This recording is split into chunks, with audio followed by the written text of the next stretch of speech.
All right, and we are here, Scoop and Brandon and myself, for another really crappy Monday Night Football game. What's new? How are you guys doing? Yep. Good to see you all as always. Yeah, not bad, not bad. Listen. We knew it was crappy. We said it'd be crappy since the schedule came out. When we've gone over this every week. What else is new? Crappy football is crappy football. It doesn't get any better. Scoop, what did you want to open the show with? Because it's probably way more interesting than what I had to Yeah, so I just want to apologize yesterday. I don't remember if I was on air or if I did it in the show chat, but I just want to apologize. I made was probably an over the line comparison where I likened Kevin Patullo to a Muppet Baby. And I just want to apologize for that. That wasn't on the show. That was over the line. That was disrespectful. The Muppet Babies did not deserve that slight, and they did not deserve to catch that stray. And I just want to apologize to the Muppet Babies. That's not you. I wasn't expecting that. Okay. Oh my God, Kevin Patullo is getting railed today. By the way. Across the board on You could have chose a better word than that. I mean, you're technically not wrong. Endless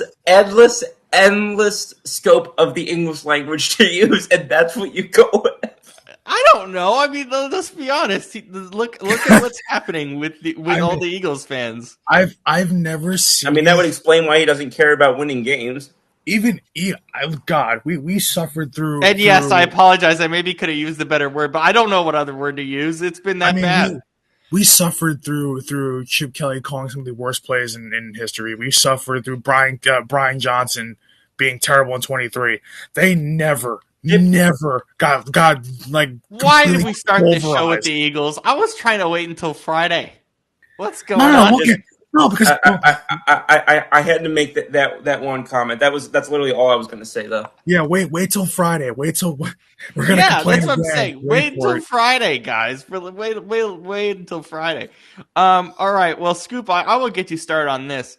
How similar are these quarterbacks than they are different tonight? Panthers and 49ers between Purdy and Young. They seem more similar than they seem different. Not only tonight, but. I mean, I know we haven't seen much of Purdy this year, but it's looking more similar than it is different. I think it's hard to say similar versus different. I mean, they're having similar lack of production, but I think just inherently the expectation, I know that they gave Purdy the money that they gave him, but inherently the expectation, I think, for Bryce Young was always going to be higher than it was for Purdy because of where he was drafted. And so even though I think the expectations obviously for Purdy went up with the contract that he got and after he started making a bit of a name for himself, I still think he always was able to be bailed out by the fact of like, oh, he was the last pick in the draft. Oh, he was this, that, or the other. And that on top of the fact that, obviously Shanahan has this reputation as the quarterback whisperer and blah, blah, blah. So, and also gets the benefit from the last name Shanahan. So that automatically is going to give him three more feet of rope than anybody else would get. But here's the issue. Here's the issue here, and there's a lot of issues, but the issue that I'm going to start focusing on is this: Bryce Young obviously got drafted to the Panthers first overall. The Panthers, or getting drafted to the Panthers in the last 3 or 4 years, is about one of the worst situations you can get drafted to as a quarterback. May I supplement that for a second? Go ahead. I don't think any of these issues with Bryce Young is on Dave Canales, at least from a play calling perspective. I wasn't blaming Dave Canales. I know, but I'm just saying. I think a lot of people will look at this and go on Canales when I really don't think because that's the easy and lazy way to do it. That's because that's when there's when nuances is missing in action, as it typically is within football fan discourse. and football media discourse that it's going to automatically go to one of four people. It's going to go to the quarterback, the coach, the GM, or the owner. And that's just the easy chain of command to look at. But the fact that, first and foremost, Dave Tepper quickly developed a reputation as one of the most trigger finger and least patient owners in the NFL.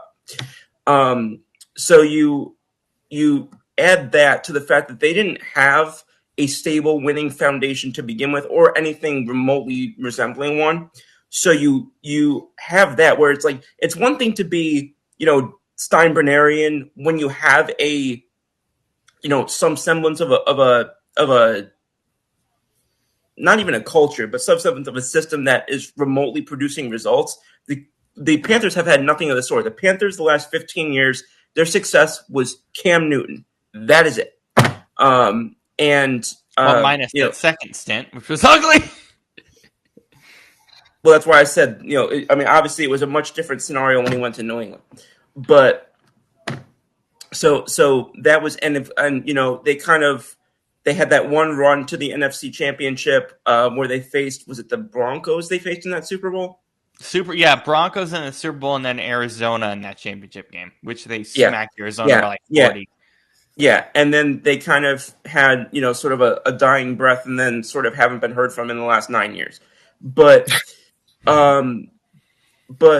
just looking at all of that, and it goes back to what I've said time and again, which is that's not the problem, but that's the unfortunate part of what these quarterbacks get into. The better you are in college, the more likely you are to go to the shittier situation in the NFL. So I frankly think that Bryce Young has gotten very little chance to actually show what he is capable of as a quarterback. And, people say, well, these Bama QBs never pan out in the NFL. Well, look at where they're going. Look at what they're getting to work with. This guy wasn't, going in Joe Burrow's year where he's getting to work with Jamar Chase and T. Higgins and, an offensive coach in Zach Taylor, who at least has a little bit of experience, and one thing or another. He's not going to, that type of situation. And then, of course, he's not getting the NFC South is becoming less and less of a cupcake division. You've got the Tampa Bay Buccaneers, which have been no slouch for the last half decade. You've got the Atlanta Falcons, which have been a weirdly frustrating team to watch this year, but never an easy team to play. So you've had that, and of course the New Orleans Saints. Now that they've got what's the word? A competent play caller. Competent, thank you. Competent yes. Play caller and coach, and Kellen Moore, going all the way up the front office, knowing that the guys like Loomis and the front office with the Bensons up there, and in ownership, they are not going to be an organization that's down for too long. They never are. So, at least not in recent memory.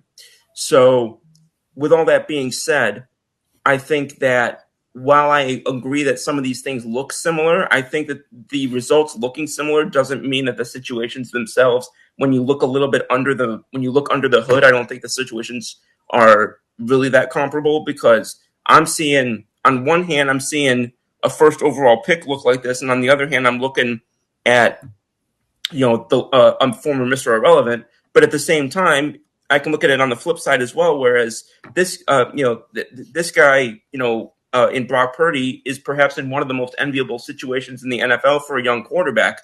And, Bryce Young was basically thrown into, a Michelin, 5-star restaurant with a, can of expired beans and told to, cook for food critics in a half hour. Brandon, I mean, you've talked about how much you're not a big fan of Purdy. I mean, we see, I think the thing with Purdy though is it is kind of he is the perfect quarterback for a Shanahan offense, but it's more when he gets the ball deep down the field, they just see a lot of those just erratic decision making, and it showed tonight overall. I mean, that's what it is, and that's why I've been hard on Brock Purdy since he came into the league. I mean, he's only been here for a few years, but and of course he, being Mr. Irrelevant and all these different things, and his story is great. And don't get me wrong, his story is great. But to me, people overhype him a lot, just based on, I mean, we've said it on this show, we've said it on all the other shows we've done over the years, and we've said it just to each other, just watching Niners games, just off air, just on Discord and whatnot, and in our chat. When I watch Brock Purdy, it's the same thing. It's like, if he needs everything to go right to be a good quarterback. That's the thing. He needs all his guys healthy. He needs, like, literally everybody has to be on their game, and then he can do what he does, which it's still good. But when you can't win under any other circumstances, you're not a good quarterback. I'm sorry, you're just not. Like, and yeah, they're winning games still, but I mean, 3 picks tonight against the Panthers defense, it's not that good. I mean, they're okay. I don't think this is a Mac Jones warning sign. I think people freaking out about Mac Jones. Yeah, Mac Jones was good, but good for a backup. He cannot start this game. And then the thing is too, you're not game planning for Mac Jones the same way you're game planning for Brock Purdy. Brock Purdy is the starter in San Fran, despite the time he's missed. And Mac Jones, there's not much tape on him because he hasn't started in a while, in over a year. So, Mac Jones had his run, but that was the first time he really started games in the last year or so. So, you're not really expecting much, and then all of a sudden he's able to distribute the ball more. Like, he looks different because it's a Shanahan offense. Every quarterback that comes through there, revives their career somehow. So, it is what it is. But when I look at, like, both these quarterbacks tonight, and I mean, it's not so much. I'm going to use this cliche, but it's not because I believe fully in it, but I do think there's some credence to it. Bryce Young is a skinny, small quarterback in a league, and I think, like, his arm's not great. There's nothing I really like about there was nothing I liked about Bryce Young in college, and there's nothing I like about him in the pros. It's like, I feel like no matter where he would have went, it wouldn't have worked. Yeah, we don't know that, but I look at him and I go, that's not an NFL quarterback. And it's like, I look at, like, Brock Purdy. Like, Brock Purdy is an NFL quarterback. Like, there's a difference, but like, it's weird. Brock Purdy in college played for Iowa State. Brock Purdy, was a Cyclone, way different experience than being the quarterback at Bama. But, Bryce Young had a good team around him at Bama. So it made Bryce Young look better than kind of what he was. Now you get to the NFL, it's a whole different ballgame. Everybody's starting at zero. Everybody's kind of, you're going to really see, despite the situation, you're going to see what these quarterbacks are made of.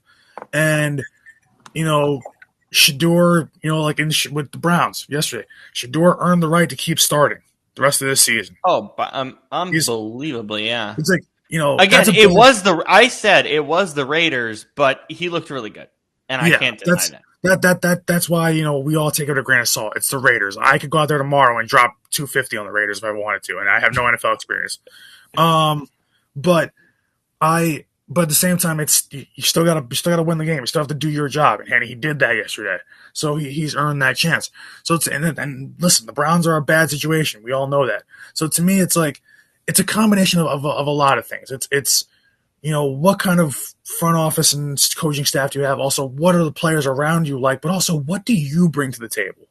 And, like, Bryce Young, to me, like, coming out of college, didn't bring a lot to the table. Like, I thought he'd be okay. Like, I thought he'd be a little bit better than this, but I didn't think he'd be like this. I mean, it's just, this is a guy that, for lack of a better word, I mean, the guy damn near can't see over the offensive line. He's skinny as all hell. Like, that's another problem too. You can't be so skinny at quarterback. Like, every skinny quarterback that's coming to the NFL, pretty much, like, I'm not saying skinny and tall, because Tom Brady was one of those guys that was skinny and, like, kind of lanky. But anybody who's skinny, like, it's one thing to be a small quarterback, like a Doug Flutie, like a Drew Brees, like those kinds of guys. But they were never skinny. Like, Bryce Young, it's like, you could just go like, and he falls down. Like, it's like, that's one thing that I didn't like. I'm like, this guy worries me because the next level, it's like, it scares me. Same thing with Jaden Daniels. When I said Jaden Daniels was one hit away from getting hurt, because he runs a lot and he's a very skinny quarterback. Sure enough, this year, all these hits and bumps he's taken have piled up. So, like, it's just Bryce Young just didn't look the part to me, and I think he didn't do enough to even show that he's worthy of playing the part of an NFL quarterback. Whereas, like, Brock Purdy, like I said, needs that kind of – he needs everything right around him. So it's both these quarterbacks tonight kind of just showed that they're really not that great, and that, I mean, Bryce Young gets a little leeway because it's the Niners defense. Robert Saleh knows what he's doing there. But, Brock Purdy to throw 3 picks against the Panthers defense that isn't great is that's not good. I don't care if he's coming back from injury. You can't do that. And 2 of them are on him. The third one, J.C. Horn just read that like a book. And so it's like you just can't. I mean, listen, but that's the thing, is that this is what I expect from Brock Purdy going forward. If the Niners don't fix kind of, they've already let Debo go, obviously because he's with the Commanders, which isn't working out for either side. For the Niners, they lost a key player, and for the Commanders, there's no point. It's like they're bottom feeders. So Ayuk might be gone. Yeah, Ayuk might be gone. Kittle's is good, but Kittle's always hurt. So you're only real. I mean, that offensive line's getting old, or Trent Williams. Who knows? God knows how much time he's got left. Like they don't have what they used to have there to be like. Listen, they're 8-4, but anybody watching this knows that this is a 4-8 team in disguise. They are not an 8-4 football team, and it's there's only so much you can just pound CMC over and over and over again before it just becomes too much. So it's good for now, but it's a reason why they're still sitting at what I believe 3rd in the division. Yeah, and the Rams and Seahawks are, I think, running circles around them right now. Way better. Like, that division right there is a perfect example of like just in the NFL, there's so many teams with 7-8 wins that you look at and you go, okay, but how good are they really? Like, you look at a team like the Packers. How good are you really? Not so good. Detroit. We will talk about that in full. Same with Detroit on Friday. That's going to be a huge test for both of those teams. Like right now, the only 7-8 or up win teams that I have confidence in are, I guess, it's not. I hate to say it, but it's not even Detroit and Philly. As much as that hurts me as an Eagles fan to say that, I hate. We all know what I hate about this team, that we all hate in Philadelphia. But I think the Rams are good. I think Seattle's good, but they just need to keep Sam Darnold from seeing ghosts and having 10,000 pounds of pressure every game. Well, that's fun with one of the worst offensive lines in the league, and then Denver again. We just talk about the play calling. So like every team has. The thing is, even the good teams who have like I said, that 7 and up kind of win range right now. I look at it and I go, every year we're like, okay, this team has a minor flaw that they could fix. These teams have major problems. Like Denver's got a play calling problem because their head coach for some reason Sean Payton's always had a complicated offensive system. Okay, wait, what's the Rams' problem right now? Is it the secondary? For the Rams, it's just the secondary. That secondary is still god awful. I don't care what anyone says. That front seven's doing all the work for the Rams. But that secondary is garbage. So not for nothing, but Matt Stafford can't really move if you get because a lot of these teams are just not getting pressure on Stafford really. If you can get pressure, on any quarterback, but especially Matt Stafford because he doesn't move, he's old. You can just take him down. So it's the one thing for them. Their line is still good, but yeah, for me their biggest issue is actually it's 2 things for the Rams for me. It's not just a secondary. I would say it's Sean McVay's conservativeness in second half of games. I don't like that. He shuts it down kind of early in games, and he's lucky that they're playing a bunch of kind of crappier teams that they can't come back. So, that's what I worry about, is that they kind of shut it down early, much like Philly does. But, Denver's got the play calling thing. Patriots, I'm like, that roster is just, the Patriots are good right now, but they feel like fool's gold, at least this season. Now, this season having a great year. I'm not saying it to knock them, but they feel like fool's gold because that roster is just not good. They're good for what they need to be, but they're not good overall. Can I pause you really quick? There's a difference between saying the Patriots are fool's gold than saying Drake May's fool's gold. Cam Newton. Yeah. Gross. I'm confused. What happened? Cam Newton, do you not see what we can get to this really quick. Do you guys not, Scoop, did you see what Cam Newton said on First Take like a few weeks ago? Probably not. Okay, so Brandon said the Patriots are fool's gold mostly because of their roster. He essentially said, yes, I think we all agree with, we saw it on Sunday. Cam Newton basically said on First Take that Drake May himself is fool's gold. And I was like, what are you watching, Cam? Well, and then I think, Cam's also a fool, so.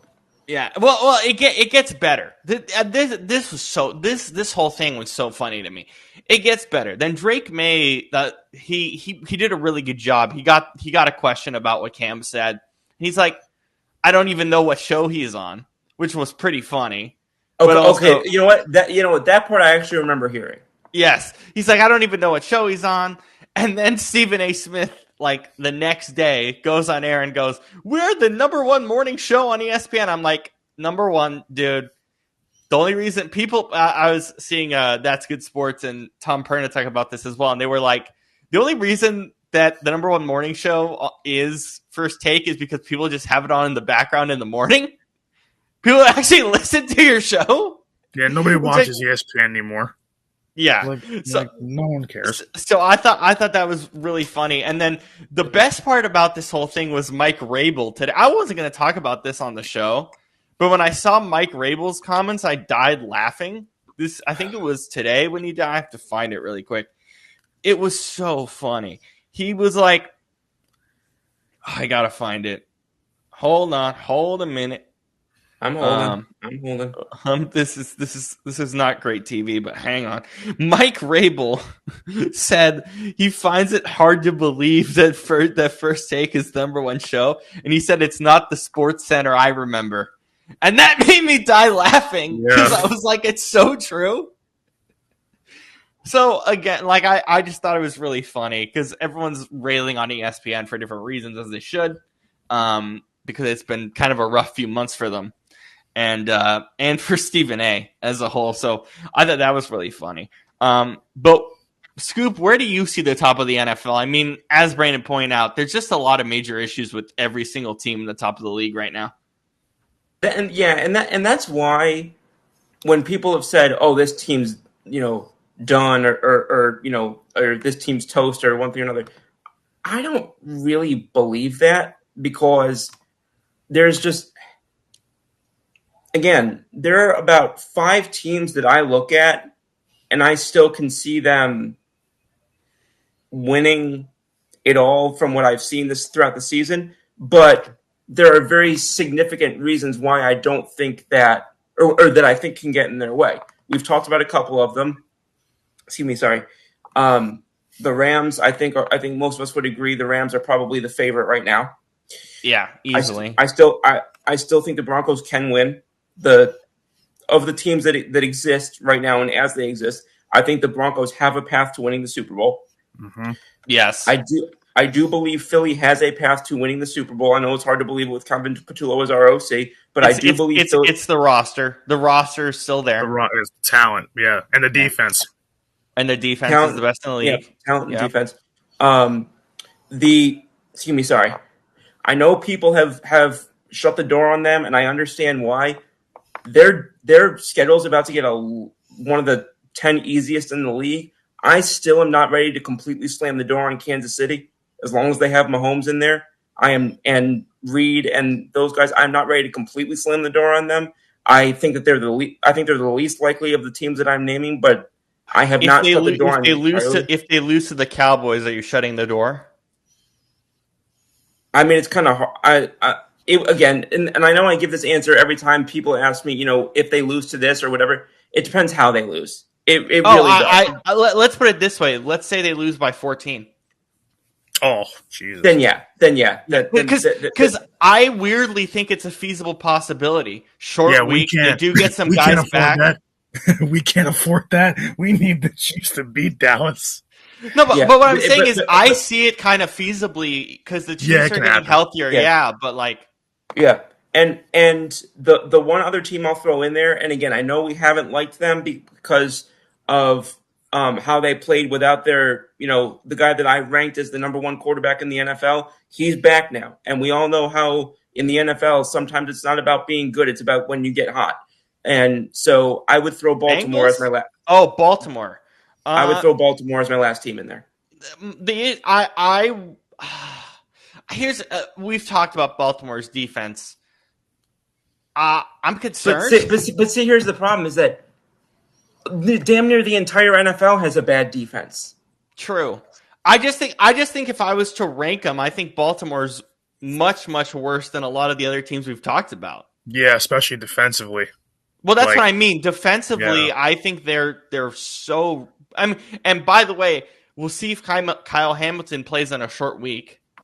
Right. But who knows? But it's just like I start looking at some of the other teams, and I ask myself, do I trust them? Buffalo, no. Houston, no. Jacksonville, no. San Francisco, no. LA, Indy, yes.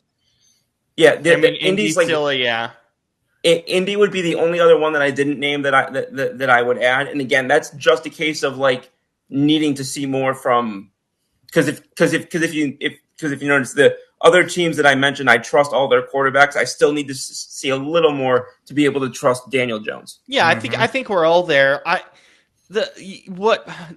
I'll also add this when it comes to the AFC North.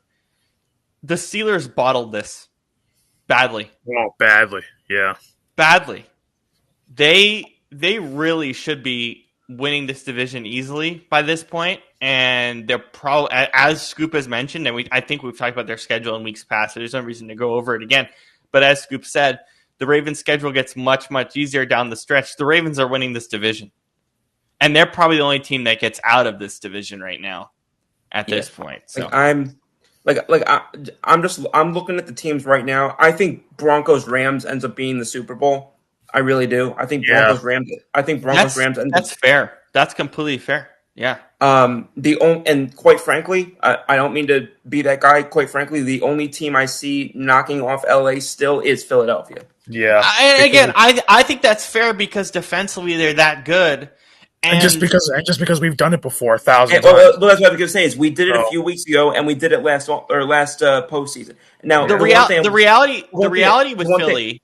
Go ahead. The one thing I will say about last postseason is this is a different roster, so I don't want to also I do want to acknowledge that I can't weigh that as heavily as I otherwise would have. Now it's funny enough that you say that because I was just going to make that comment that I still look at the rosters in the NFL.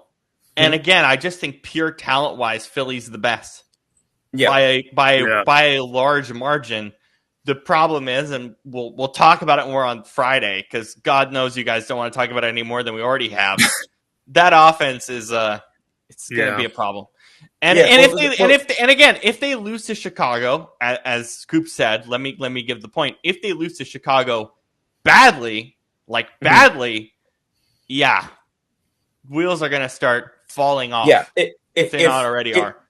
If you lose to Chicago and you lose to Chicago badly right after the way I just saw them lose to Dallas, which is going to go down as one of the worst losses I've seen, then rapidly you've gone from, in my opinion, the odds-on favorite to be the number one seed to I question whether you're able to win a playoff game.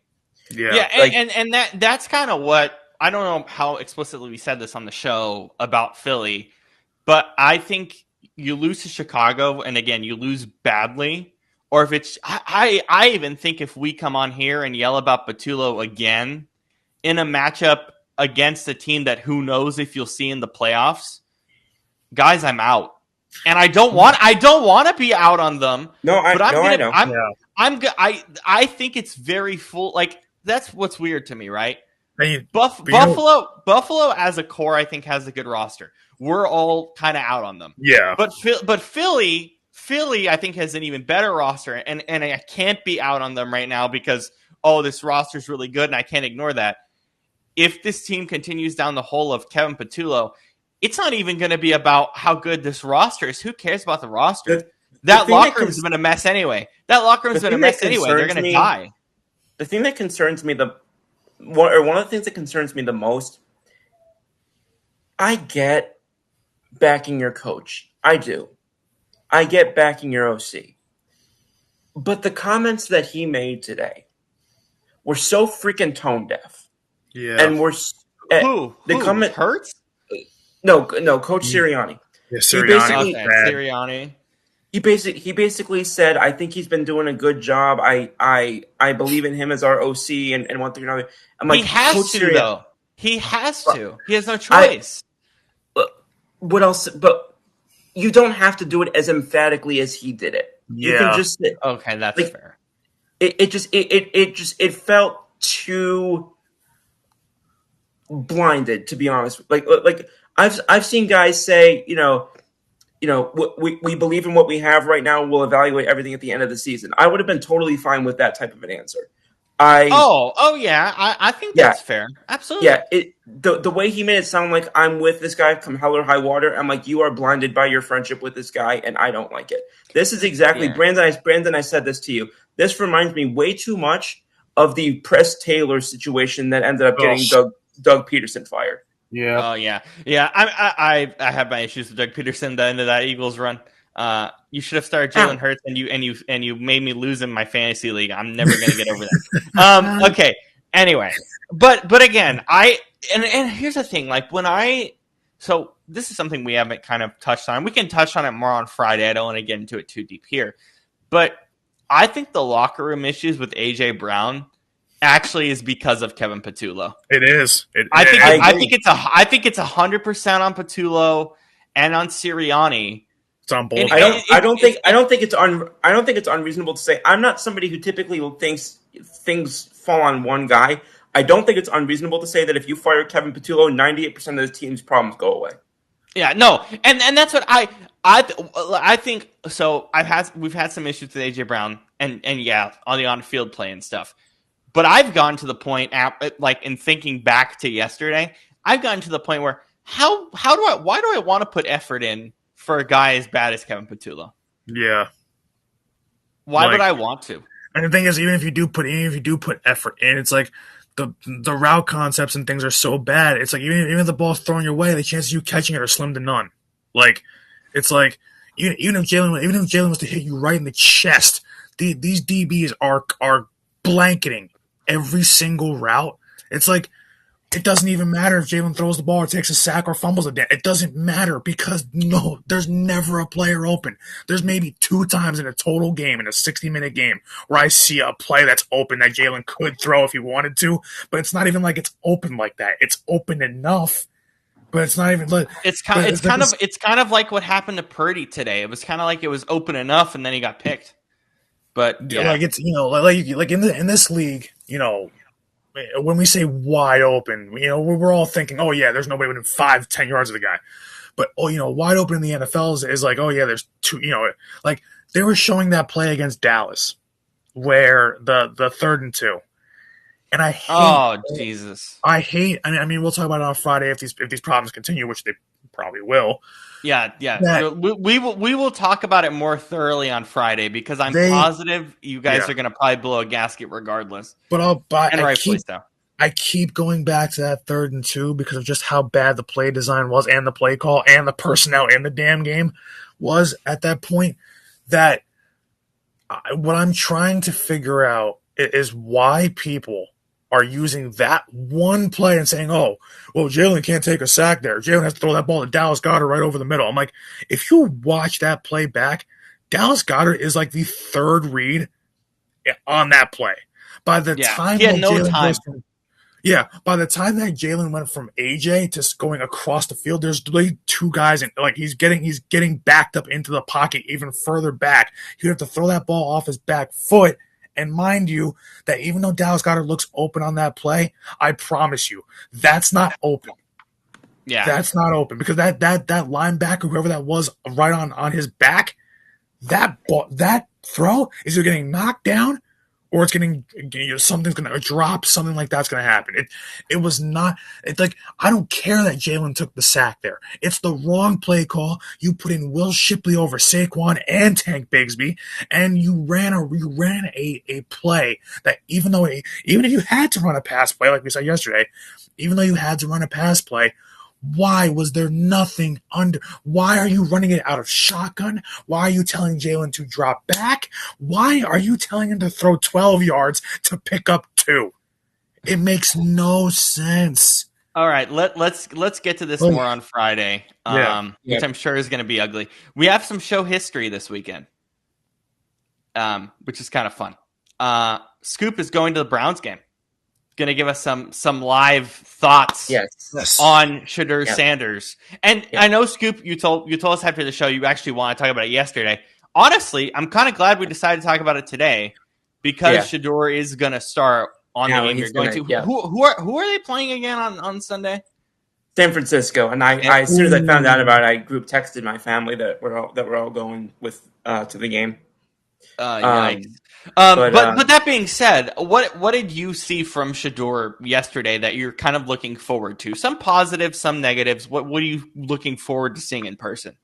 Yeah, of course. And again, like you said, his first start, his first full game, like it wasn't realistic. Even against the Raiders, it wasn't realistic to expect him to go out there and set everything on fire, 5 touchdowns, yada yada yada. And he didn't, obviously. But what I liked is that he was willing to take a little bit. He wasn't playing super, uptight or whatever the case may be, but he also wasn't playing horribly reckless either. He had over 10 yards per attempt, so he was willing to take some shots down the field, which I like to see.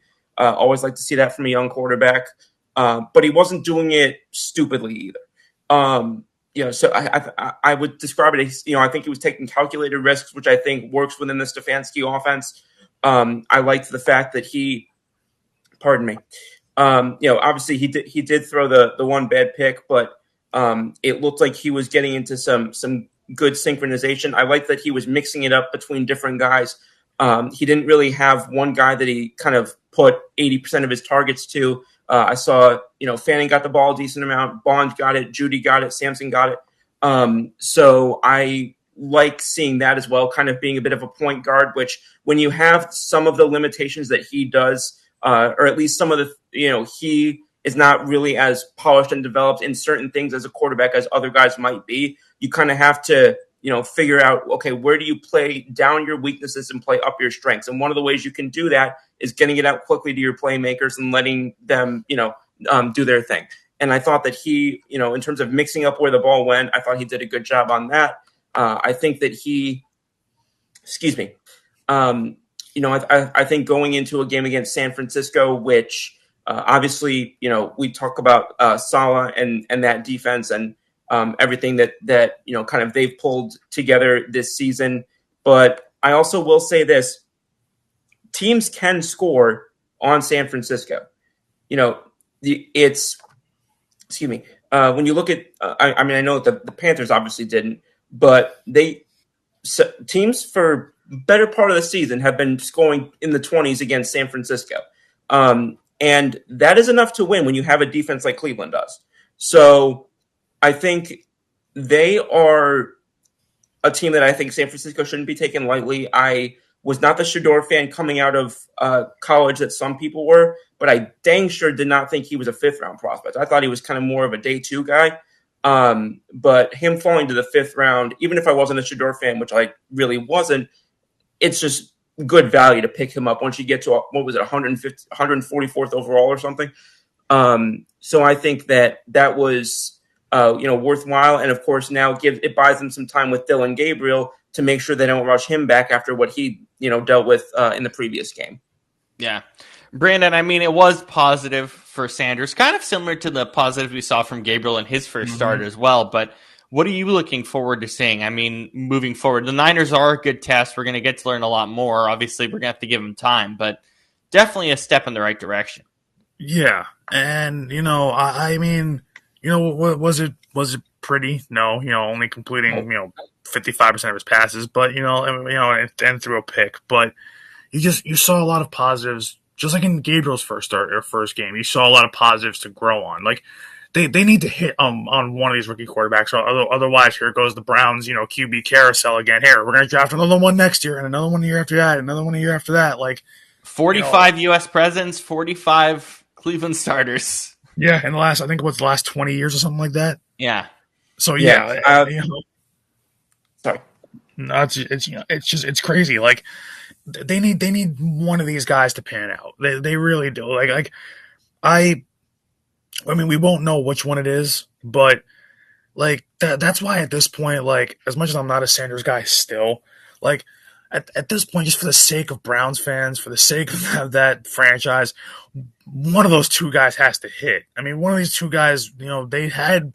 I mean, listen, in regards to what you think about their college careers, they had good college careers. So one of these guys has to hit. You can't make two mistakes in the same draft, can you? Well, then again, it's Cleveland. What am I saying?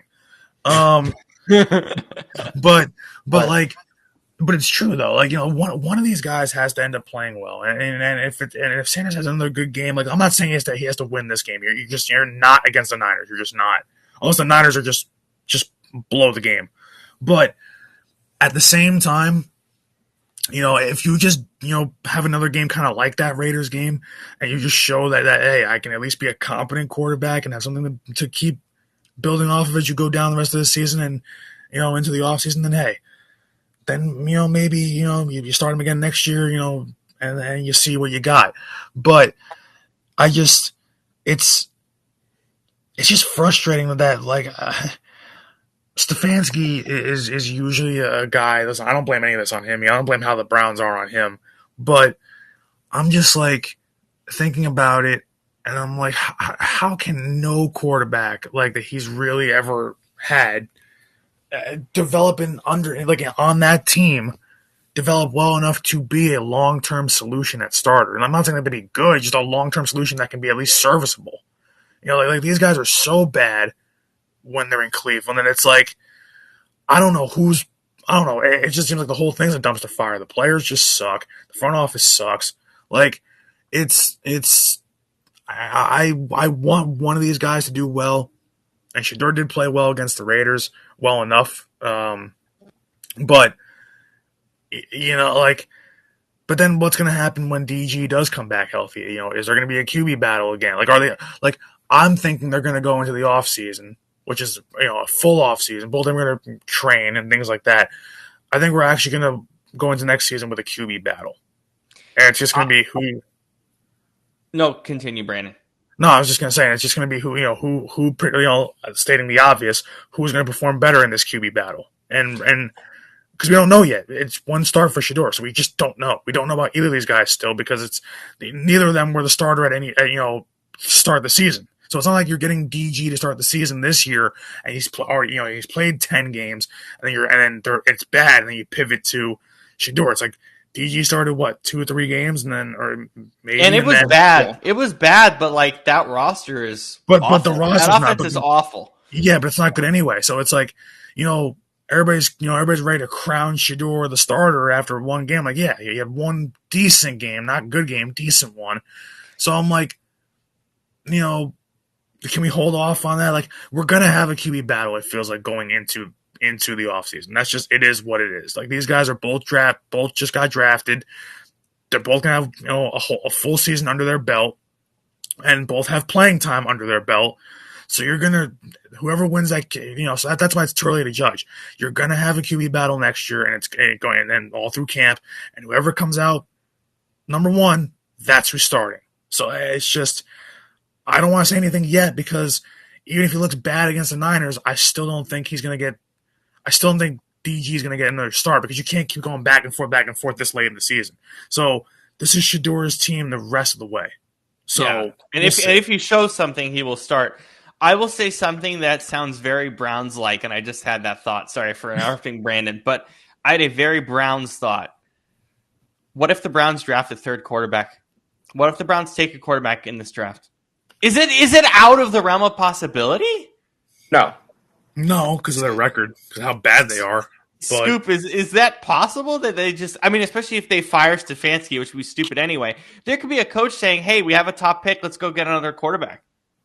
It's entirely possible. Now, what I will say is that the luster on this quarterback draft has seemed to have fallen off significantly over the course of this college football season. So I think the likelihood of that, on top of the fact that they have drafted the two guys this year that they did, I think if you ask me my not prediction, but if you asked me to put a classification on how likely I thought it was, significantly less likely than I would have thought at the beginning of the season. But again, it's there are plenty of people, not just in Cleveland. There are plenty of people who believe you keep drafting quarterbacks until you get it.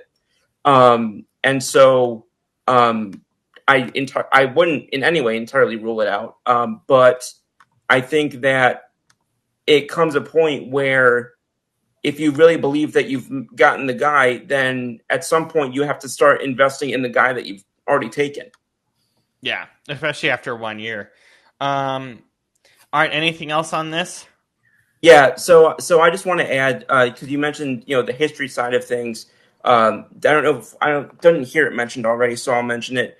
This was the first Browns QB to win his debut since 1995. And not only is it significant because that's a long time, but that was a different Cleveland Browns. That was the Cleveland Browns that would relocate the following year to Baltimore and become the Baltimore Ravens.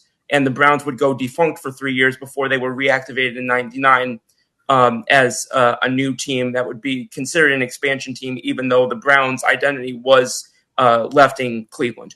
So that was they did make some history of their own since this was the first time that happened since the team that was ultimately ripped out of Cleveland by Art Modell to Baltimore back in what would happen in '96. So just wanted to mention that as well for anybody who's a football history nerd like myself, but also just from the vantage point of, I mean, obviously you guys know I've talked about it repeatedly. My Browns fan grandfather, I've grown up learning a lot of that history. I probably have more Browns history stuff than any other Eagles fan than any of y'all would know. Than any Eagles fan in the world, probably. As you guys mentioned, we're going to honor him at the game against the 49ers this weekend. So, just it is kind of cool that the last quarterback he got to see drafted is going to be doing the start for this game. So, hoping even more obviously now for a Cleveland win. Yeah, well, it's going to be fun to kind of hear thoughts on both teams in person. We haven't had that on the show yet, so that's going to be very fun. Mm-hmm. We are doing a special Lines of the Week because we are not here on Thursday for Thanksgiving. Obviously, we'll be here on Friday. We'll do the Lines of the Week for Sunday. But we're going to do the 4 games on Thanksgiving and Black Friday. Have you guys seen the Eagles line yet? I've seen the line. Yeah, I've seen the line. I saw it a few hours ago. I'm gonna have Scoop guess it. Bears Eagles. You got to remind me. Is this at Soldier or at Link? No, it's at Philly. It's Link. It's in Philly. Eagles -5.5. -7. Okay, which good. I don't like because of everything that's gone on with Kevin Petula. I think really this should be Eagles like -3.5. Yeah, but -3.5. I think is a little bit less than, but yeah, I see why 7 would be a lot of points. Yeah, I don't love it. I would take the Bears there if I was a betting. I guess they're just banking on Caleb Williams being crap and throwing a couple picks. Well, also keep in mind this defense takes the ball away, and you can bait Caleb into some picks and some turnovers.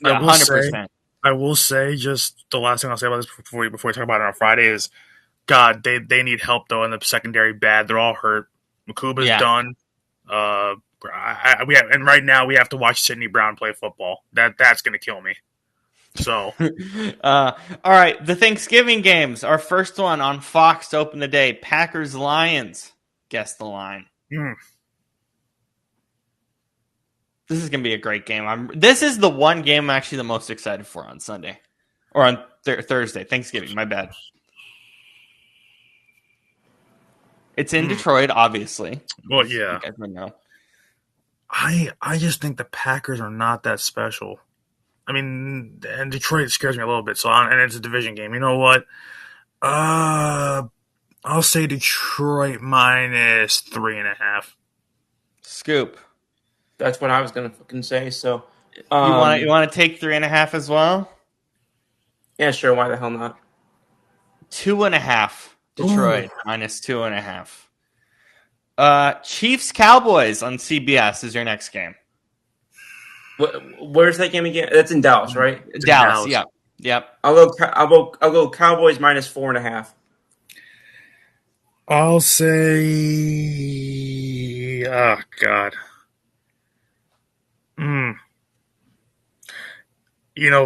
Vegas is putting a lot of stock into that win over Indy. Even though Indy more so shot themselves in the foot than the Chiefs actually winning that game. Yeah. I don't like it, but the Cowboys win over the Eagles is also going to get flexed heavily, by Vegas too. So, but it's still Kansas City. I'm going to say Chiefs minus 1.5. Chiefs minus 3. Really? Whoa. Ooh. Yeah. Whoa. I will say I am taking the Chiefs to win this game. Yes, I am taking Kansas City. Scoop, are you taking Kansas City for this one? I don't know yet, but that is an insane line. I do think it's not that great. Our nightcap on NBC, Bengals Ravens. Ooh. See now, in Baltimore. Now, did they say anything about Burrow? Burrow's playing. Okay. As of now, as of recording Monday night, he is on track to play. That can change. This stuff is fluid, but that game is in Baltimore. Yep.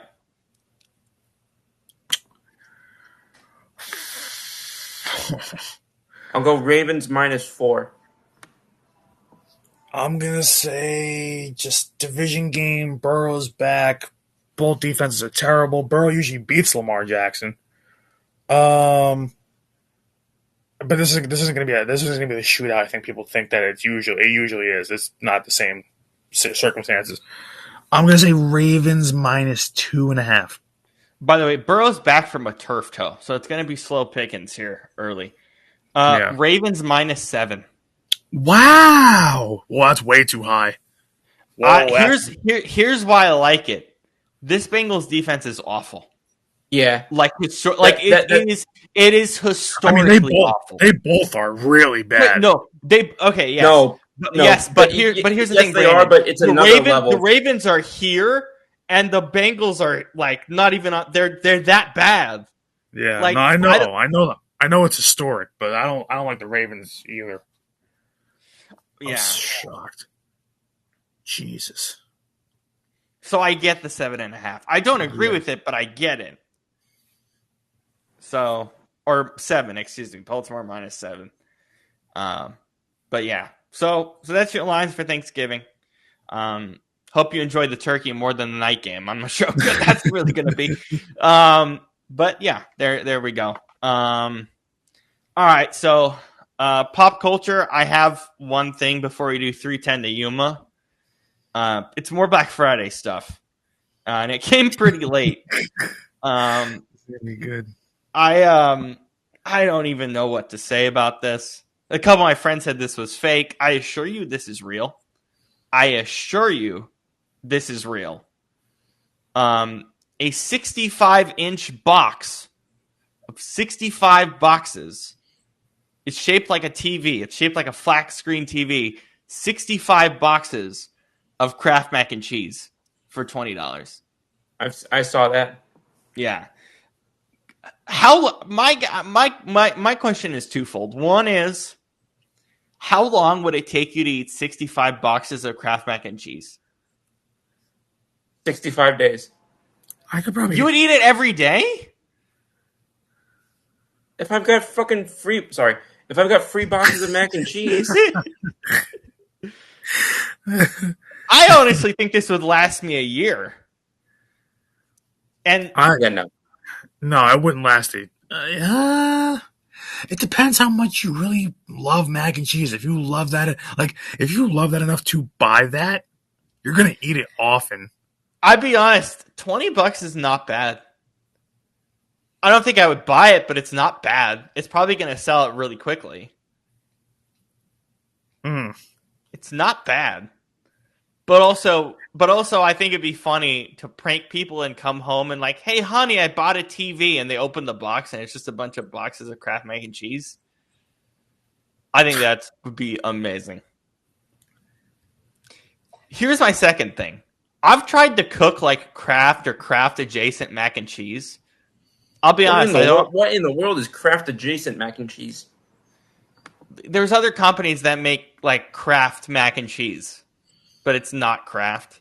Are you talking like Aldi's type shit? Kind of like Aldi's. Okay. Like I don't know how to cook it properly.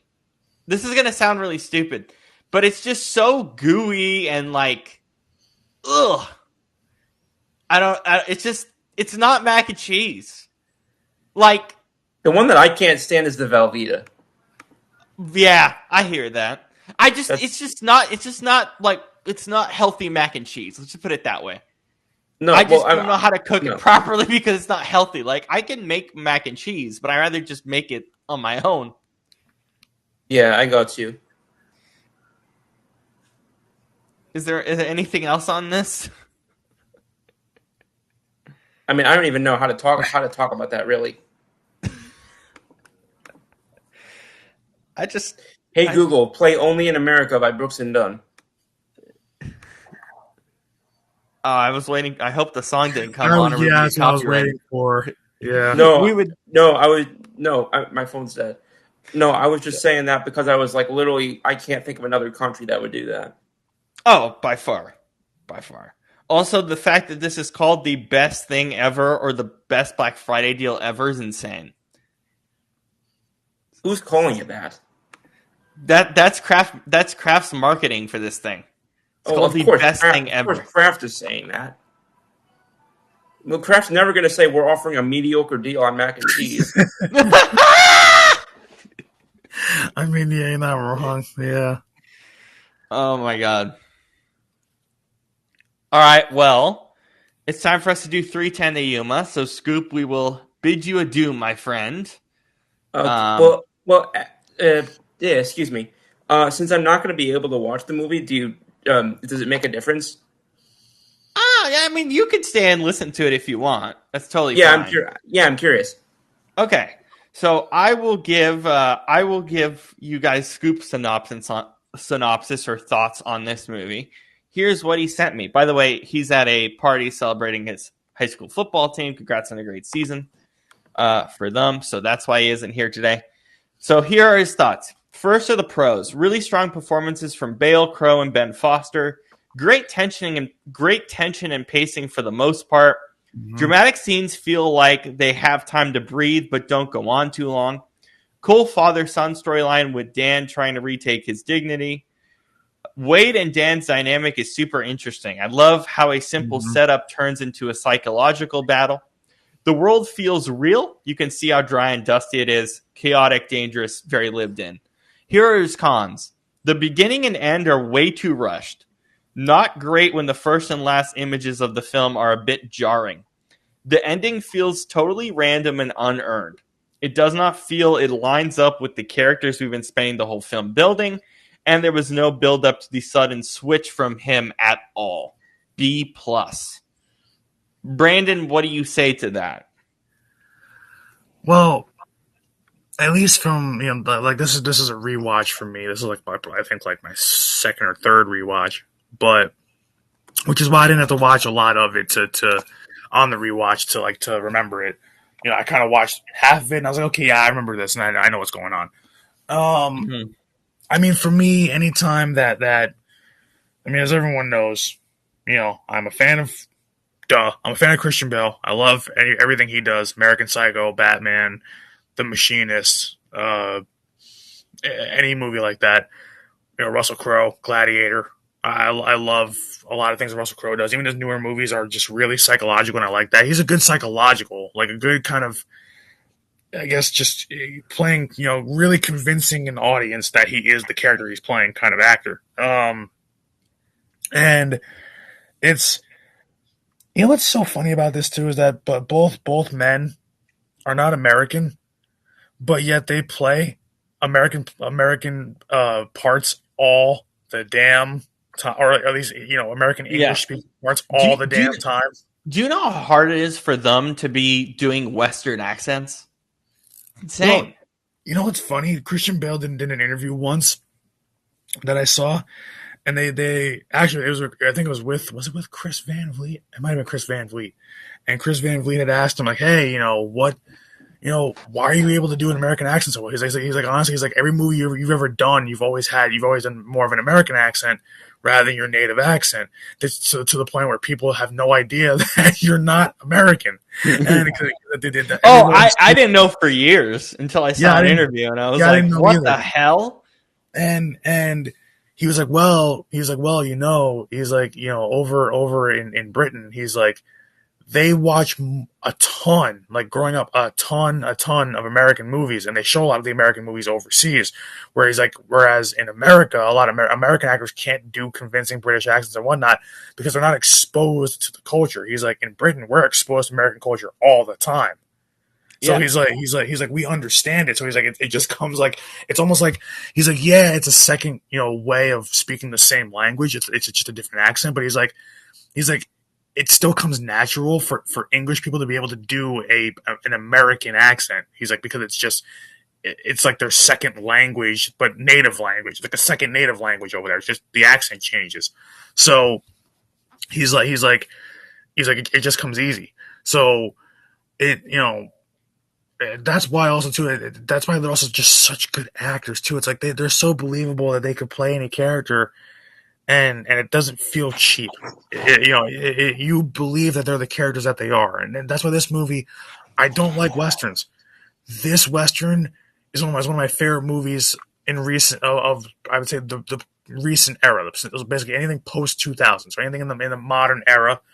This is one of my favorite movies ever. I never get bored of it. The pacing is great. There's tension in every scene. That's a lot of what Shane brought up. And they're like, I just don't get bored. Like rewatching it, I don't get bored, even though I know what's going to happen. I could rewatch it. Or like this movie has a lot of replay value for me. And I mean, just like I said, between the performances and you feel the atmosphere around them. You really feel that desert kind of dirty, dry.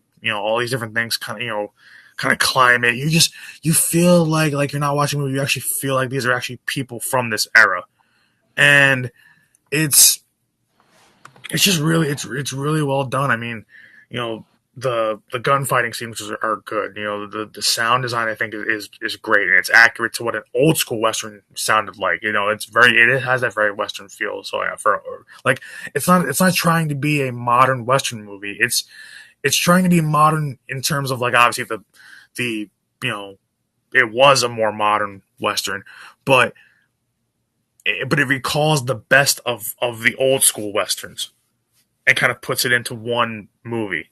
So it's such a good movie. Even if, like I said, if you're like me, it's not a fan of westerns. It's such a good movie that I would recommend anybody watch it. So it's like this is I just think that I mean, even the ending is great. There's a quote in this that I think is so important, and I like pulling quotes out. Obviously, me as a journalism major, English and quotes are my thing. Um, where is it? I have to find it real quick, but um, it says it. Where is Do you it? want me to go while you wait to Yeah, find the quote? yeah. Okay, Go ahead. so I this so here's I've encountered a problem with how I watch westerns. I've encountered a massive problem. Red Dead Redemption 2. It ruins westerns for me. It actually has. Because that game is so good. And the way they portray westerns it's so good. Same with the first Red Dead Redemption, more the second one. That I'm just when I watch like this movie, I'm like, oh, this is basically Red Dead Redemption. I'm like, this is great. No, it's very similar, and it's not very similar. It's similar, but it causes a lot of problems for me when I watch westerns. So it's like comparing any western movie to Red Dead is just not fair. Just not a fair comparison in any way, shape, or form. But this is also I think one of the last westerns we did at a previous employer was like a spaghetti western, right? Wasn't it like this really long? I don't even remember the name of it. I wish Shane was here to help. Yeah. We did The Good, the Bad, and the Ugly. The Good, the Bad, the Ugly. Yeah, like a just massively overlong, bloated movie. I didn't like it at the end because I was like, oh, this is dragging. This is such a drag. And the opposite happened for me here. I wish it was 30 minutes longer. 2 hours and 2 minutes was way too short because the beginning, it just skips over so much. I'm like, what's happening? Why is there a decoy coach? I had to ask Shane, like, why is there, what's up with this coach? What is going on here? It just speeds too much into the action. And I just was like, what the hell? And then Shane's also right about the ending. The ending really doesn't feel that, it feels good, but it really doesn't feel earned. I don't know. The only thing why I somewhat feel like it's earned is because he says, I escaped a bunch of times. But if someone told me that they escaped a bunch of times, why would I even do it? He's just doing it for the money at that point. I mean, he is in general. But it's like, oh, that's not enough. It's just not enough. Like a throw-in line isn't enough. And the rest of it is phenomenal. Everything in between is great. But what I really wanted was give me like maybe 15 more minutes on why is this guy broke? What happened? What's the story between him and the guy he owes money to? Nothing. Yeah, literally nothing. Literally nothing. I'm like, that would have made this movie so much better if we just had a little more backstory. Because realistically, you don't feel that much for the characters, minus the fact that they're really good in their performances. Yeah. Otherwise, the actual script doesn't give it a lot of room, which sucks because I feel like if you give me 15 more minutes, if you give me 10 more minutes in the end, this is going to sound really weird, more dialogue about the Bible would have helped. That sounds so weird. But if you actually think about the movie, I'm just like, give me more reasons as to why the ending is actually occurring. So it's like a 7 for me. It's still really good. I can see that. The front half and the back half are way too jumbled because there's not enough. There's not enough backstory. There's not enough ending to give me the reasons that, like, I was thinking, oh man, I might grade this higher, but like the beginning and end kind of feel salty. And then once I heard what Shane said, I was like, oh my God, yeah, I'm not the only person who feels that way. This is the beginning and the ending feels rough. Yeah, you know what I'm thinking of too is that, and I can actually see what you're saying because this movie literally picks up. Well, to use a literary term and a Latin term, this movie picks up in medias res.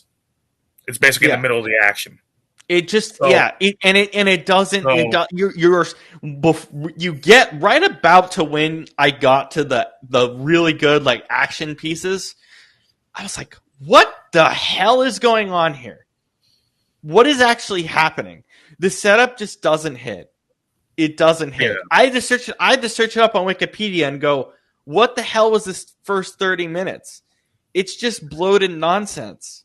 Yeah, because you're not understanding how all these characters relate to each other. That's kind of what they don't. Yeah. They just get jumbled in. Yeah, like and honestly, after in those first in that first half hour, that's one thing I will say too that I understand is that in the first half hour you're getting hit with so many characters in the first half hour, and it's like so many characters and environments. We're outside. We're in the saloon. We're in the guy's house. We're in the sheriff's department. Why are we at all these places? Yeah. It just jumps between them.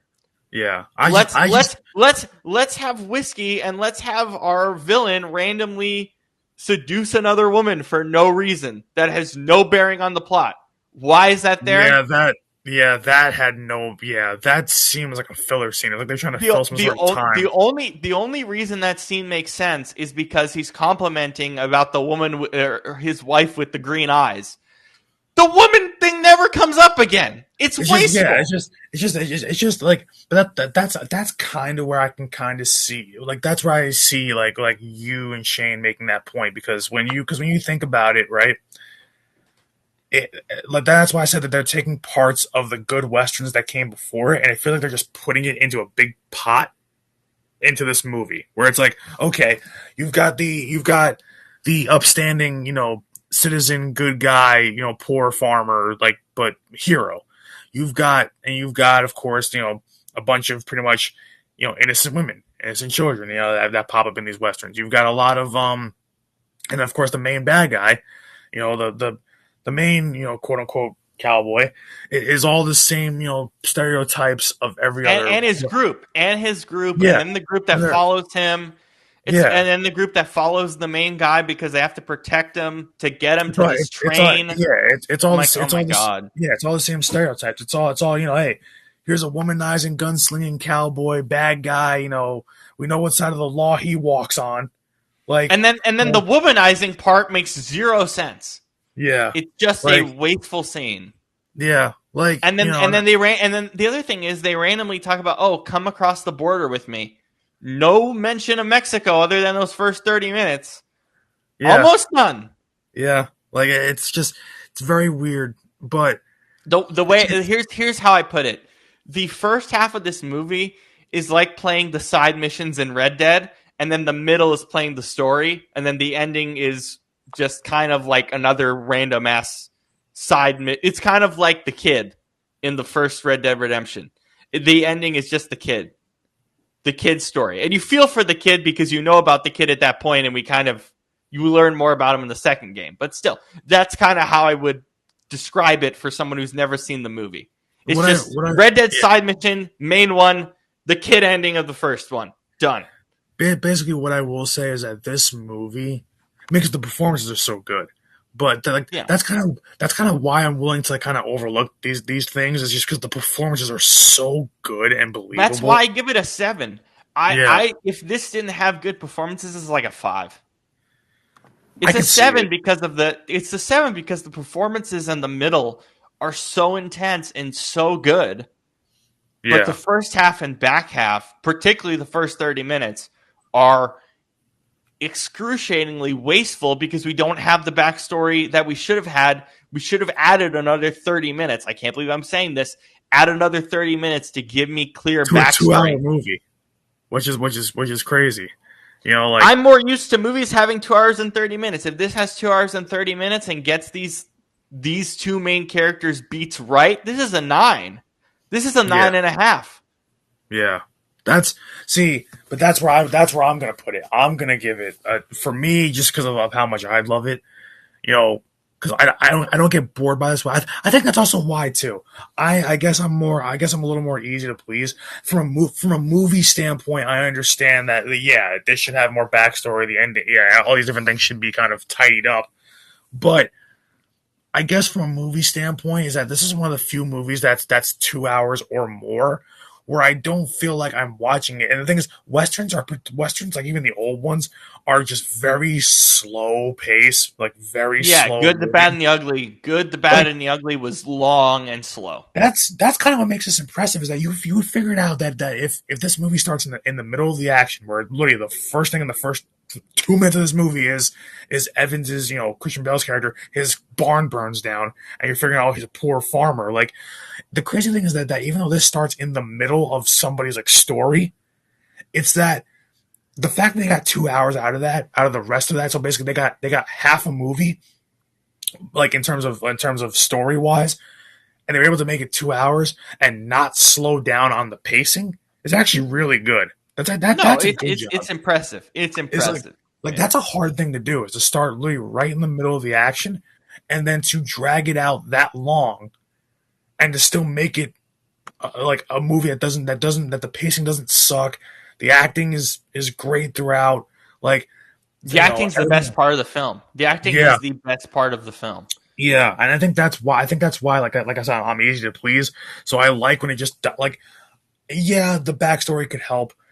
The problem is every time we do a movie that needs backstory, like that really needs it, I'm just like, 'cause a lot of movies that we've done before, whether it's like a comedy movie or like you don't need backstory for like a comedy movie, obviously you don't need backstory for certain movies, but any movie that we've done, I feel like that we do need the backstory for. Like I feel like this one's one you can get away with not needing it, even though it Uh, should have it. You can get away I, with it. I agree, and the other thing is the backstory would have made this movie a lot slower than it already was, and Yeah, I kind of get that. But yeah, that's yeah, this is one of those movies that, like, compared to the spaghetti westerns of old, where they're like 3 hours, 3.5, and yeah, this is also part of why I'm so weird because in terms of movies, because I remember I started watching movies around like COVID. I am very used to a 2.5, 3 hour movie. I am one of those rare people. Shane hates those stuff. Shane hates 3 hour movies. Most people hate 3 hour movies. I'm gonna go see Avatar, and it's 3 hours and 12 minutes. I'm like, great, yes, perfect. Like I'm just one of those people where I look at 2 hours and I think it's short. It's just not normal, but I do. I yeah, think 2 hours is actually short for a movie, and I'll be yeah, honest, 2 hours is the correct length for a movie in 99% of cases. yeah, But this yeah, needed to be two yeah. hours and a half. Because to me, there's so many movies throughout history where I'm like, you don't need to go over 2.5. Like, to me, once you go over, in my opinion, once you go over, I would say about 220. That's where I'm like, okay, let's go, like, move it along. So You know, Avatar won't work for you. like I like the first one, but I can't watch it all the way through. I just Avatar to me, I know everybody loves it, but Avatar to me just does not have enough replay. Like it to me, there's no replay value Oh, on it. oh, I oh! can't watch I will say, Avatar is a movie that I only like because I can go see it in 3D. Otherwise, it's not really worth it. It's really not. It's Oh my really god! not worth it. Well, Anyway, this is not an Avatar discussion, but that being said, it Could does have bring fooled up the me. point that being said, it does bring up the point about the importance of a 2 hour runtime. yeah. 210, 215. Oh, It does matter. I found that quote that I was going to reference Yes, please go. this quote stuck out to me, and it's my favorite quote in the movie because it's you got to realize that obviously with the character of Dan Evans, with Christian Bale's character, that being a dirt poor farmer, especially a lot of them were back in the day, and a lot of farmers nowadays are still living off the land, and they're they're poor and trying to make it happen. And this is also the time where you've got massive drought. So there I love the quote that he says to his wife after they bring after they basically have arrested Ben Wade, and they're keeping him pretty much stationed at the house overnight to before they transport him the next morning. So they walk away from the dinner table pretty much, and everybody else is keeping an eye on him.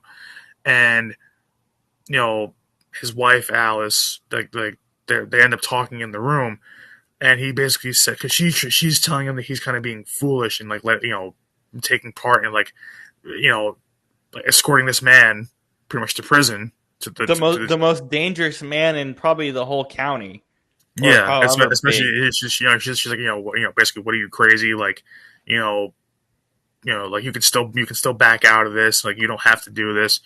And the best thing that he says, and it's like that it's like a whole you know 20-30 second quote, and I love it. He says, if I don't go, we got to pack up and leave, and God knows where, without a prayer, dirt poor. Now I'm tired, Alice. I'm tired of watching my boys go hungry. I'm tired of the way they look at me. I'm tired of the way that you don't. I've been standing on one leg for 3 damn years, waiting for God to do me a favor, and he ain't listening. By the way, And that's right after they do a prayer at the yeah, dinner table, which makes it a lot more powerful. yeah, and it's not just true for just that situation, but when you are desperate like that for things to change, and a lot of people go through that same emotion of God doesn't hear me. God's not listening to me. Like, it's, you know, hoping for something to change. But you almost at that point you really feel sad for Christian Bale's character. You feel sad for Dan when he literally says, "I'm tired of watching my boys go hungry, and I'm tired of the way they look at me, and I'm tired of the way that you don't." And saying to his wife, and you can see that when she does look at him in that scene, like she's upset because she's upset that he feels that way, and she's upset that he's doing all that he can for them, and it's not enough.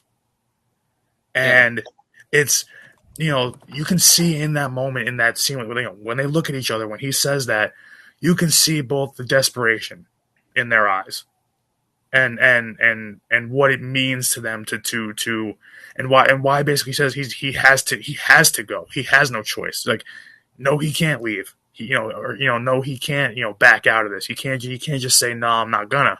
So it's desperate times call for desperate measures. That's basically what it is.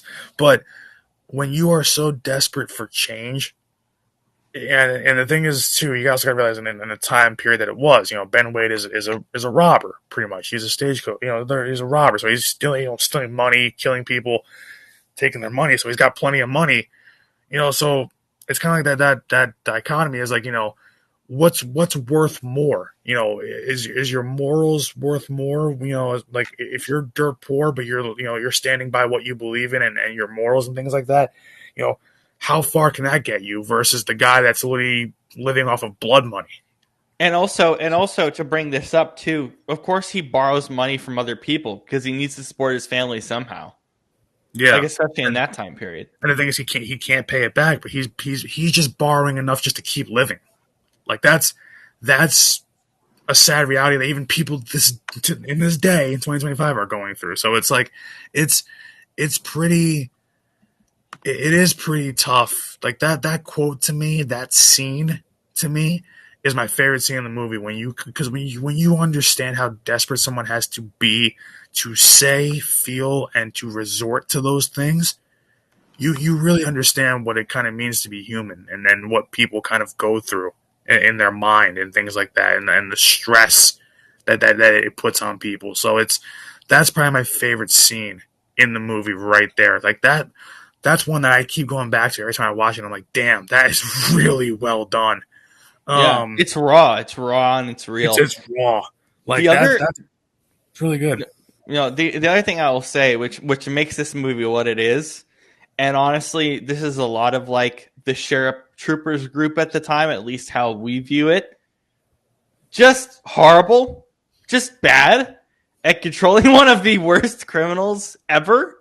Yeah. In this world, like just bad, just dumb, which again is part of the movie, so I'm not going to knock it. It's more of a positive than it's a negative. But I think about it more, I'm like, wow, they didn't control this guy well at all. No, yeah, they only angered him more. But what's your overall rating? Yeah, I guess for me, just because I kind of just love how quick everything is for a 2-hour, because a lot of 2-hour movies to me just have bad pacing. This is like one of the rare 2-hour movies to me that has really good pacing.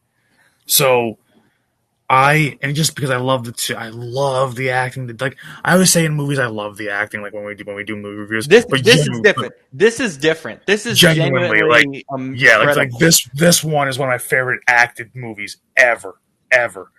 Please tell me they got some Oscar acting nominations for this. I don't know if they did. I think. I don't think they did either. Well, it also depends what day this came out. This was an August release, so maybe a little bit late. Okay, so it says here. Yeah, it says here. The film received 2 Academy Award nominations for the 80th Academy Awards.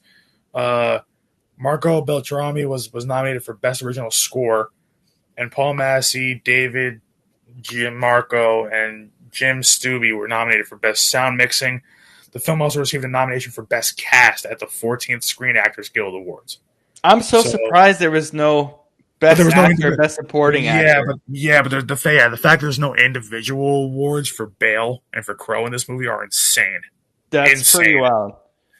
Yeah, This is the 80th Academy Awards. I should look at what or where like who else was nominated for those. But either way, that's still pretty bad yeah, to not have nominations.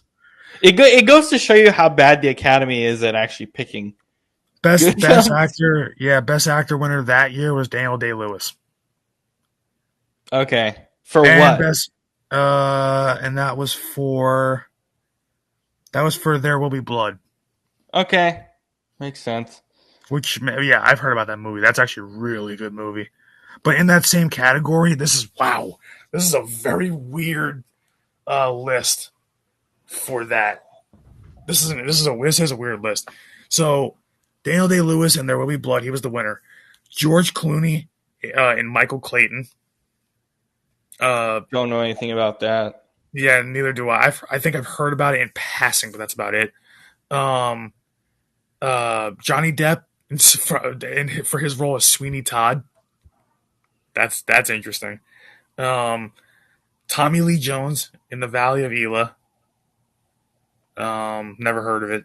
It goes to show you how bad the Academy is, because this is the movie that you should remember most for compared to a lot of those. And also Viggo Mortensen in Eastern Promises. I never heard of that one either. This is really interesting. So 310 to Yuma was originally slated, this is on Wikipedia, for an October 5th, 2007 release. But Lionsgate moved it a month earlier to September 7th to compete with Western films No Country for Old Men and The Assassination of Jesse James. As a result, the studio was not able to use the Toronto International Film Festival as a platform, but it was released before a cluster of films vying for similar awards. According to the Lionsgate president at the time, Tom Olenberg, I think he's still there now. Is he still there? At I believe no. He's somewhere else now. He's what is this? He's at Barnacliff, which I don't know much about. Here's what he said. In what's shaping up to be a very impressive and crowded field of upscale commercial motion pictures this fall, we wanted to be one of the first ones out, so everything gets measured against us. And it led to a prominent Blu-ray and DVD run because it was so early. And then they did the same thing for Crash in 2004, which ended up winning Best Picture that year. But yeah, that's kind of interesting. Good gamesmanship there, even though it didn't fully work out by Lionsgate. Yeah, and I mean, even for the supporting roles, the supporting winner was Javier Bardem. That makes sense. He's a good actor. Yeah. And he won because of No Country for Old Men, obviously. Okay, makes sense. Because that was the movie of 2007. That was the movie of the year. So it kind of makes sense. But all these movies, like in these other categories, I've never heard of. Like, never heard of. Welcome to the Oscars. I'm looking through the list. I've never heard any of these movies. Yeah, I can't believe. Yeah, and it's crazy that it didn't even win Best Music because the score was good in this movie. Oh, it was amazing. And the sound mixing. Yeah, because like I said, I've never heard gunshots so real in a movie too. And Best Picture was Old Country for No Country for Old Men, excuse me, which I agree with, honestly, considering the time. Wow, but yeah, there's like nothing here. It's crazy. I never heard of so many of these movies. Wait till we get to this year's Oscars, guys. Oh, Jesus. I don't know. Anyway, yeah, that's interesting that they didn't get that many nominations. Transformers got more nominations than 310 to Yuma. Why? By one. Oh my god. The Bourne Ultimatum got more. Why did Juno get more? It's a comedy movie. Sweeney Todd. Am I reading this right? Ratatouille got more, and it got more. That's so dumb. Oh my god. 5 nominations. I mean, I guess Why did Enchanted get more? I don't know. Like, oh my god. How does 310 to Yuma and American Gangster which, by the way, are both Russell Crowe movies. Why the hell does that only get 2 nominations? Russell Crowe is a great actor. Why does he keep getting screwed for stuff? Like, what is going on? American Gangster is a good movie too. We didn't do that for the show, did we? I don't think so. American Gangster is a real damn good movie. I mean, it's a long one, but it is a good movie. So yeah, that's a 2.5-hour movie. That one you would like, Rob. American Gangster is good. Thank God he won Best Actor for Gladiator. Thank God. But like, why? Like, why is it only that one? He should have like at least one more. Maybe, yeah. I mean, yeah, Gladiator, duh. It's like one of the best movies I've ever seen in my life. But yeah, it's amazing. I don't know, man. Still haven't seen the second one. I need to. Well, I kind of know why. I kind of know why. For best lead actor, of course, Christian Bale gets kind of like cast aside in this too, because this is literally right in the heart of his Batman franchise. This is right in the middle of that. Yeah, that's true. So it's because Batman Begins was 05, and then and then Dark Knight was 08. Yep. Right. So yeah. So yeah. Well, that's sad to hear. But yeah. Otherwise, again, I still give it a 7. You what did you give it again? No, I mean, for me, like I said, for all the reasons I said, for me, I will actually give this a 9. This is a 9 for me. Completely fair. Yeah, I think it's fair. I think it's completely fair. So this is going to be top on your list at the end of the year. I think you said it's probably going to end top 3, depending on what we have coming up. It's going to be. Yeah, I firmly believe that it's going to be. Because I love this movie. When Shane put on the list and said we're going to do it, I was like, can't wait for that week. Love it. Well, can't wait for that week. Got haltered thanks to Kevin Patullo, but this was the movie was my saving grace this week. Well, a couple other things, but this movie was my saving grace this week. Thank God. I don't know what movie we're doing next week, so we'll keep you updated. We will also keep you updated on when we are recording on Black Friday. We're still debating because it doesn't matter. We don't have to record that after the game because it's at freaking 3 p.m. Eastern due to Congress laws. Thanks, Congress. Thank you. Noon football game. Good job, guys. But so we don't know, but we will know. We'll let you guys know before the game what time we're actually recording. But for Scoop, Brandon, and myself, we'll see you on Friday, everybody. Have a nice Thanksgiving, everybody. Yeah. Have a great Thanksgiving, everyone. Peace out. Later.